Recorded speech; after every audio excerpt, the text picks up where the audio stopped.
नवली 1 का देखिए पहला प्रश्न आपके स्क्रीन में दिख रहा होगा। ठीक है, तो इस प्रश्न में दिया है, ठीक है, चलिए दिया है पहले लिख लेते हैं। दिया है, बोल रहा है कि जमीन पर स्थित किसी बिंदु से 90 मीटर की दूरी पर एक मीनार के शिखर का उन्नयन कौन बोल रहा है। ठीक है, तो चलिए चित्र बना लेते हैं। तो बोल रहा है कि एक ज़मीन है, ठीक है, ज़मीन में कोई बिंदु है, ठीक है, इस बिंदु से 90 मीटर मान लेते हैं, इतने तक की दूरी को जो है 90 मीटर है।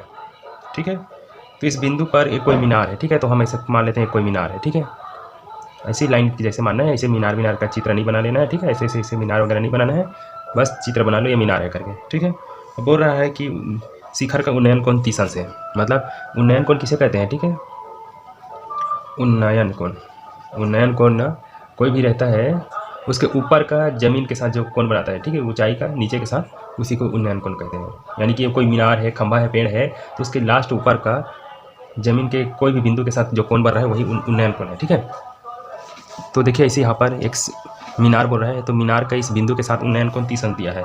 ठीक है, तो इसको ऐसे मिला लेना है। ठीक है, या पूरा लाइन खींच लो या जैसे भी हो, तो ये जो है 30 अंश बोल रहा है।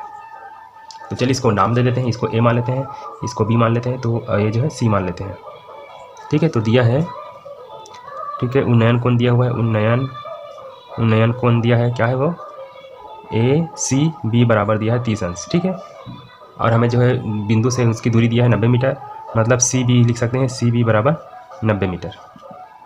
इसी तरह मीनार की ऊंचाई भी दिया है। ठीक है, मीनार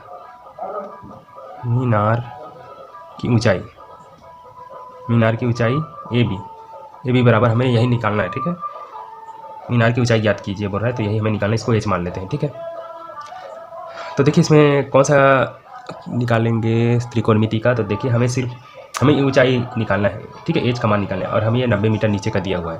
मतलब हमें ये जो कर्ण वाला लाइन है, भुजा है, उससे हमें कोई मतलब नहीं है, हमें जो है लंब और आधार इन दोनों से ही मतलब है। ठीक है, लंब का मान निकालना है, आधार का मान दिया हुआ है, तो कौन सा लेंगे। ठीक है, साइन कॉस टेन कॉट से, तो आपको याद होगा टेन थीटा का मान। ठीक है, टेन थीटा बराबर होता है लंब बटे आधार। ठीक है, टेन थीटा बराबर होता है लंब बटे आधार। तो इसमें का लंब ए बी है, तो 10 के साथ क्या लेंगे, इसका जो है उन्नयन कोण 30 अंश है, तो उसी को लेंगे। ठीक है, तो इसको ऐसे भी लिख सकते हैं। ठीक है, अभी इसको छोड़ दीजिए।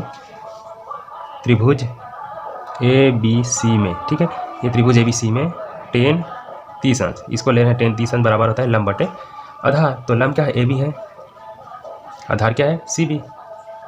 ठीक है, तो चलिए मान रखते हैं 10 30 अंश का मान क्या होता है, 10 30 अंश का मान होता है 1/वर्गमूल 3 होता है। ठीक है, उसी तरह से ए बी का मान क्या है, ए बी का मान कुछ भी नहीं पता, हमें एच बस लिख लेते हैं, यही तो हमें निकालना है। ठीक है, और सी बी का मान देखिए 90 मीटर है, तो यहाँ लिख देते हैं 90। तिरिया गुना करेंगे तो क्या हो जाएगा, देखिए ये हो जाएगा वर्गमूल 3 का गुना एच से, और 90 का गुना 1 से, तो 90 ही रहेगा। एच का मान निकालना है, तो एच बराबर ये 90 बट्टे, ये जो है बट्टे में आ जाएगा वर्गमूल 3।